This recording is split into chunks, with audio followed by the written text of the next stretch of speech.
On est dans le roman à propos de l'Iran, on raconte Dracula. En réalité, le problème n'est pas... La chose intéressante n'est pas ce qu'on vient de dire, c'est tout ce qu'on cache. C'est qu'au Moyen-Orient, les États-Unis ne sont pas la solution, ils sont le problème. Qu'est-ce qu'ils ont fait en Iran, les États-Unis?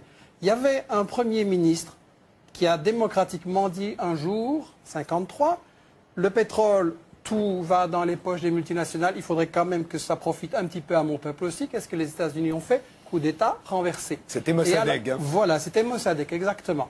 Et à la place, on a installé la dictature militaire du Shah d'Iran.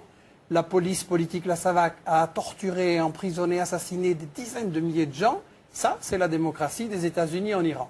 Maintenant, on nous dit, oui, mais l'Iran a des armes de destruction massive. On nous a déjà fait le coup, on sait ce que ça vaut, mais on recommence. Parce qu'on n'a pas 36 prétextes. Donc l'Iran des armes pourrait développer l'arme nucléaire. Bien, mais Israël a 150 têtes nucléaires. Ça, c'est les bonnes bombes peut-être. Donc l'Israël, qui est l'État le plus raciste au monde, qui a chassé les Palestiniens de leurs terres, qui viole toutes les résolutions des Nations Unies, l'Israël... Non mais qu'est-ce qui se passe en Iran aujourd'hui?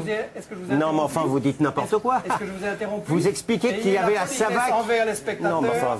Terminé Michel Collomb. On ne peut pas laisser passer des énormités pareilles. Mais vous avez dit des énormités, mais j'étais poli, j'ai laissé les spectateurs vous entendre. Oui. En essayant de m'interrompre, vous donnez l'impression que vous avez peur de ce que je vais dire. Laissez-moi aller jusqu'au bout. Je vous assure que je suis très calme là-dessus. Laissez-moi aller jusqu'au bout, alors, par politesse envers les spectateurs. Allez-y. Non, enfin, que la SAVAK n'existe plus, c'est quand même un peu énorme. Bafoue les résolutions de l'ONU depuis toujours, a chassé les Palestiniens de leurs terres. Ils ne s'en sortent que grâce au veto des États-Unis chaque fois, sinon c'est la condamnation internationale. Le problème ne va pas être résolu par les États-Unis et Israël, c'est eux le problème. On ne peut pas avoir une paix au Moyen-Orient tant qu'on a un État colonialiste qui place les Palestiniens dans des camps de concentration. Il n'y aura pas de paix sans la justice. C'est aussi simple que ça.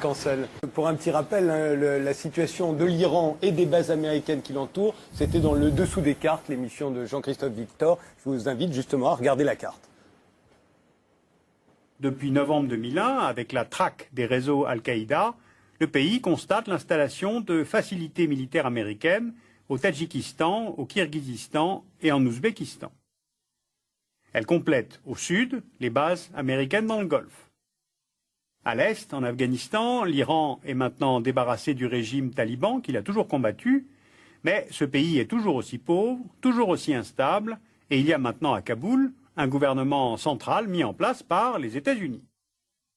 Au sud-est, le Pakistan, également instable, est totalement écartelé entre les choix de politique extérieure du gouvernement, apparemment pro-américain, et les adhésions profondes de la société pakistanaise, musulmane et anti-américaine.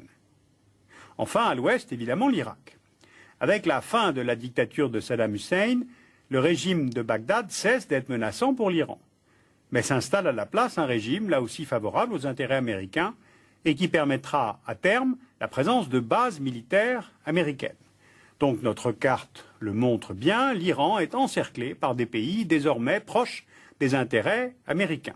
Herbert, vous vouliez ajouter quelque chose sur l'image de l'Iran encerclé par les bases américaines? En fait, c'est encerclé. Vous voyez la carte. Il y a deux armées, grandes armées américaines à la frontière. Et c'est Bush qui a menacé beaucoup de fois l'Iran. C'est en fait les États-Unis peuvent attaquer l'Iran.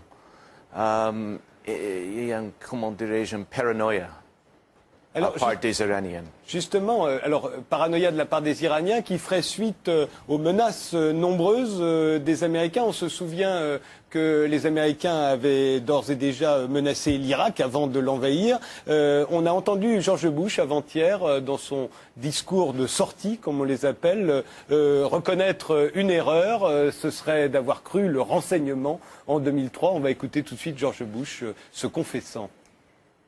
The biggest regret of all the presidency has to have been the intelligence failure in Iraq. A lot of people put their reputations on the line and said, the weapons of mass destruction is a reason to remove Saddam Hussein. It wasn't just people in my administration, and that's not a do-over. But I wish the intelligence had been different, I guess. Vous y croyez, George Bush, Non, victime du renseignement américain, vous qui avez été chef de la CIA? Il ment 100%. Parce que j'étais chef de renseignement de la CIA. Jusqu'en 1995, vous ne l'étiez plus. Il n'y a pas de renseignement. Ouais. Et il y a un type qui est venu en Jordanie qui a dit, c'est Saddam Hussein qui a détruit tous les armes nucléaires et tout. Il ment. Michel Collomb? Oui, Bush a menti effectivement avant la guerre, pendant la guerre et maintenant aussi. Il prétend qu'il a été trompé par les services de renseignement. En réalité, il y a toute une série de témoignages qui disent qu'ils ont obligé à déposer de faux rapports avec des chantages, avec des pressions, avec des déformations. Bush voulait cette guerre qui avait été décidée depuis longtemps pour contrôler le pétrole et il a obligé les services de renseignement à déposer de faux rapports. Donc quand on dit que les États-Unis viennent au Moyen-Orient parce qu'on les invite, je ne sais pas si le régime saoudien ou le régime koweïtien a tellement d'indépendance qu'il pourrait décider, tiens, invitons les États-Unis. Soyons sérieux, c'est des marionnettes. Et donc, quand les États-Unis disent invitez-nous, ben ça se passe. Le problème avec les États-Unis au Moyen-Orient, c'est qu'Israël sert de flic dans la région, sert de gendarme, parce que les États-Unis ont décidé que le pétrole, ça leur appartenait, que le pétrole du Moyen-Orient, c'est pas aux peuples arabes pour se développer, pour éliminer la pauvreté, c'est pour les multinationales comme Exxon, qui a fait l'an dernier seulement 40 milliards de dollars de bénéfices. C'est pas assez, donc il faut contrôler le pétrole partout dans le monde entier. Et si on me dit que non, c'est un problème différent au Moyen-Orient, il faut remarquer que les États-Unis veulent contrôler le pétrole partout dans le monde. Chavez, on a essayé de faire un coup d'État et de l'assassiner parce qu'il voulait aussi utiliser l'argent du pétrole pour éliminer la pauvreté. On a essayé le même coup avec Evo Morales en Bolivie. Maintenant, en Afrique, dès qu'on découvre du pétrole, après 5 minutes, les États-Unis sont là et disent « il nous faut une base militaire, on va envoyer la flotte, etc. » Le problème, c'est que les États-Unis ont décidé que le pétrole, ça leur appartient partout dans le monde et qu'ils veulent le contrôler partout. Un, pour les bénéfices énormes que ça rapporte, et deux, comme moyen de chantage, pour faire le chantage sur l'Europe, sur le Japon, sur la Chine, sur l'Inde, sur toutes les autres puissances, pour ainsi les bloquer avec le chantage énergétique. Donc Israël, il sert juste de flic dans cette stratégie-là. William. Très généreux, parce qu'en réalité, les États-Unis ont essayé d'empêcher l'approvisionnement de la Chine en pétrole et en gaz, et de contrôler le pétrole et le gaz de la mer Caspienne et de l'Asie centrale. Et donc, contre la domination des États-Unis sur le pétrole dans le monde entier, parce que ce ne sont pas des guerres de religion, ce sont des guerres économiques, ce sont des guerres pour le fric, il faut le dire. Contre cette domination, il y a maintenant en Asie un phénomène nouveau et important, c'est que la Russie, la Chine et une série de républiques d'Asie centrale se sont unies dans l'organisation de la coopération de Shanghai, qui est un phénomène très très important, avec l'Inde, l'Iran, etc., le Pakistan, je crois, comme observateurs. C'est-à-dire que l'Asie en a marre que les États-Unis prétendent dominer partout où ils sont et prétendent dire ce qu'ils doivent faire. L'Asie veut se développer de façon autonome et par une façon indépendante des États-Unis. Alors, les États-Unis veulent, je l'ai dit et je le maintiens, contrôler le pétrole partout où il est dans le monde pour gagner de l'argent et pour tenir le robinet du pétrole par rapport à toutes les autres grandes puissances. Là, on est dans une Et représentation. vous le trouvez dans des textes des États-Unis. Il faut lire les revues militaires. Là, maintenant, il y a les choses qu'on dit à la télévision. Mais en réalité, quand vous lisez les revues militaires stratégiques des États-Unis ou les trucs du Wall Street Journal, etc., ils disent bien, nous devons contrôler le pétrole nous-mêmes. Oui, Et ici, on est dans une représentation de télévision et on m'a accusé d'être anti-israélien et que je calomniais Israël et que je les porterais comme je m'attendais, parce que je sais que vous êtes dans un lobby Je vois qu'on ne peut rien vous cacher. israélien. Je vais vous prendre une petite déclaration de David Ben Gurion, certainement une source que vous allez respecter, qui disait, donc c'est le fondateur de l'État d'Israël en 1948, qui disait « Si j'étais un leader arabe, je ne signerais jamais un accord avec Israël. C'est normal, nous avons pris leur pays. Ils ne voient qu'une seule chose, nous sommes venus et nous avons volé leurs terres. Pourquoi devraient-ils accepter cela ?» Ça, c'est la réalité de ce que pensent les dirigeants d'Israël. Et ici, on est juste dans un show pour la télévision. Non, Oui, certainement. Mais j'aimerais réagir à la question que vous avez posée. Est-ce que les choses vont changer avec Obama? Je pense qu'il faut être nuancé et qu'il y a un aspect positif. Moi, je reçois énormément de questions sur mon site internet. Obama suscite beaucoup d'espoir. Et l'aspect positif, je pense, c'est que ça n'est pas du tout sans valeur qu'aux États-Unis, avec toute leur histoire raciste, un noir ait été élu à la présidence. C'est une avancée, c'est important. Aussi positif, Obama a été élu parce qu'il a proposé un changement. Il est apparu, en tout cas, comme refusant Bush et le militarisme et la guerre et tout ça. Donc ça, je trouve extrêmement positif.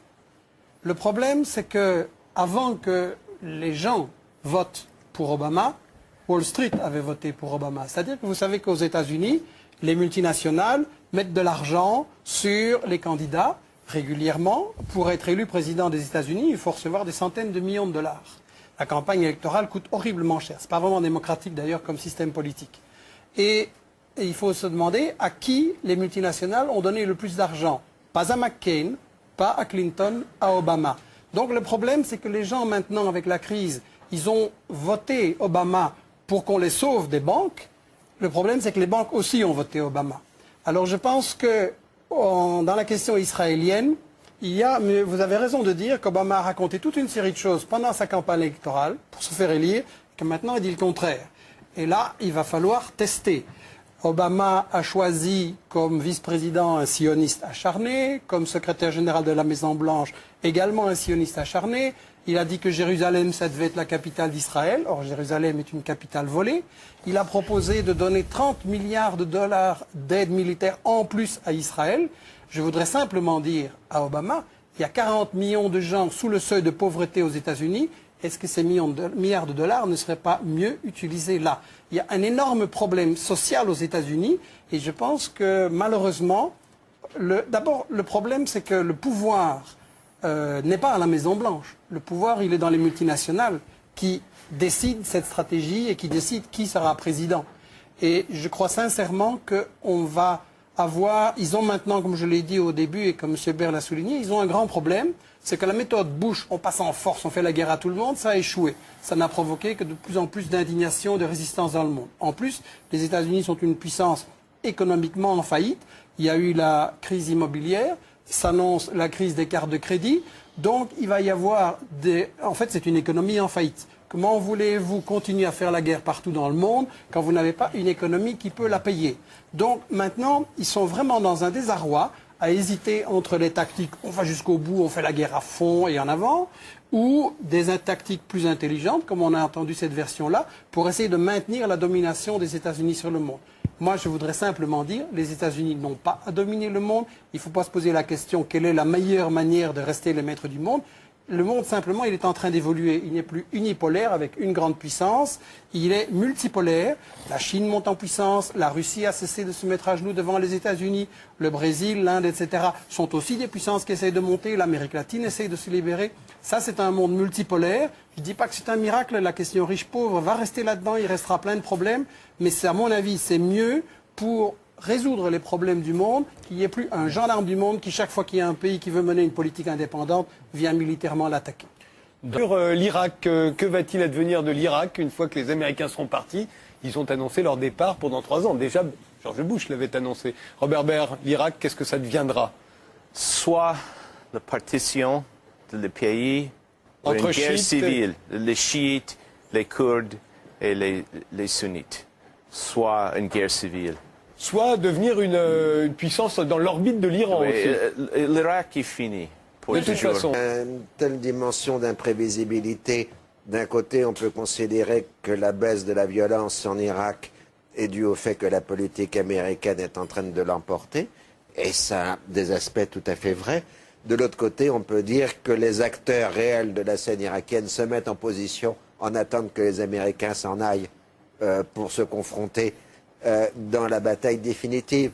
Ce qui est quand même marquant dans l'histoire longue de l'Irak au XXe siècle, c'est qu'il a existé des forces centralisatrices qui ont imposé au reste du pays leur domination. Et apparemment, quand même, il est en train de se reconstituer maintenant une force centralisatrice en Irak. Alors, probablement les Kurdes en seront victimes à moyen terme, surtout que les voisins turcs et iraniens ne demandent que ça, c'est qu'on arrête l'autonomie kurde. Et on peut penser aussi qu'un pouvoir chiite, mais relativement indépendant de l'Iran, peut se mettre en place en Irak. Avec, je pense, dans les prochaines années, l'avènement, mais là ce n'est qu'un pronostic géopolitique d'un Kurdistan non plus seulement autonome mais indépendant, avec sans aucun doute des heurts extrêmement graves et violents qui ont déjà commencé d'ailleurs avec la Turquie mais également l'Iran, surtout la Turquie, mais je pense qu'on néglige la puissance revendicatrice et nationaliste des Kurdes qui sont plusieurs millions en Irak, qui sont une trentaine de millions dans le monde entier étalés sur 5 pays différents et je pense réellement qu'on verra l'avènement de cette indépendance kurde. Michel Collomb, sur l'Irak elle-même Mais écoutez, quand je suis allé au moment où Bush a commencé à menacer l'Irak en 2002, j'ai présidé une mission internationale qui a séjourné en Irak pendant 2 semaines. Tout le monde sentait que la guerre allait arriver. Et j'ai eu l'occasion de discuter avec beaucoup de gens, aussi bien des gens pour Saddam Hussein, parce que c'était une partie importante de la population, que des gens qui étaient contre lui. Et des deux côtés, on m'a dit, les Américains, puisqu'ils disent les Américains pour désigner les États-Unis, les Américains, ils peuvent entrer, mais ils ne sauront jamais comment sortir. Et je pense que ça illustre qu'en réalité, les problèmes, on a posé ce soir, on a beaucoup discuté sur beaucoup de problèmes tactiques et stratégiques, qu'est-ce qu'il faut faire. On a chanté les louanges d'Israël, j'aurais aimé qu'un Palestinien puisse venir apporter, rétablir la vérité historique par rapport à tout ça. Mais je pense qu'on reste toujours, on essaye de cacher qu'il s'agit de guerre économique. On nous dit, c'est pour la démocratie, c'est contre les armes de destruction massive, etc. Je regrette. Mais la démocratie, quand vous tombez sur un gouvernement élu démocratiquement, mais qui ne se met pas à genoux devant les États-Unis et devant Israël, ce que vous faites, vous le renversez et même vous l'assassinez. Vous l'avez fait au Congo en assassinant Lumumba, en remplaçant par Mobutu. Les États-Unis, etc.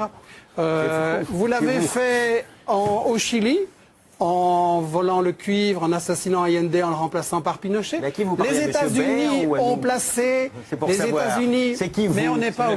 Mais c'est qui vous? Écoutez, on n'est pas au commissariat, je n'ai pas à répondre vos questions. Non, mais c'est pour comprendre. Je m'adresse aux spectateurs, vous défendez les États-Unis, je les critique. Chaque fois que je parle, vous m'interrompez. Ça vous gêne que je m'exprime ici? Pas du tout, ça m'amuse. Ça m'amuse. S'il vous plaît, de ne pas m'interrompre. Vous êtes un exemple emblématique de l'obsession anti-israélienne et anti-américaine. Vous êtes un exemple emblématique du racisme d'Israël. Non plus. Et voilà, avec ça, on n'en sort pas. Je suis d'accord avec le racisme d'Israël, mais je suis pas d'accord avec la politique israélienne, ça c'est sûr. C'est une tactique classique de débat télévisé.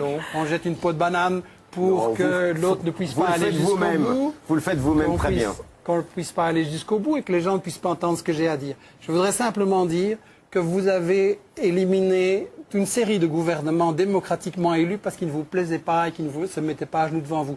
Dans chaque pays d'Amérique latine, vous avez fait un coup d'État militaire, dans chaque pays d'Amérique latine. Et au Moyen-Orient, excusez-moi, mais vos modèles, c'est l'Arabie Saoudite, le Koweït et des régimes pareils. Parlons-en alors de votre obsession de la démocratie. Robert Baird, je pense simplement, en matière de conclusion, que si on cesse d'intervenir en tant que grande puissance en disant le pétrole est à nous, le Moyen-Orient c'est à nous à décider ce qui s'y passe, les problèmes pourront progressivement se résoudre.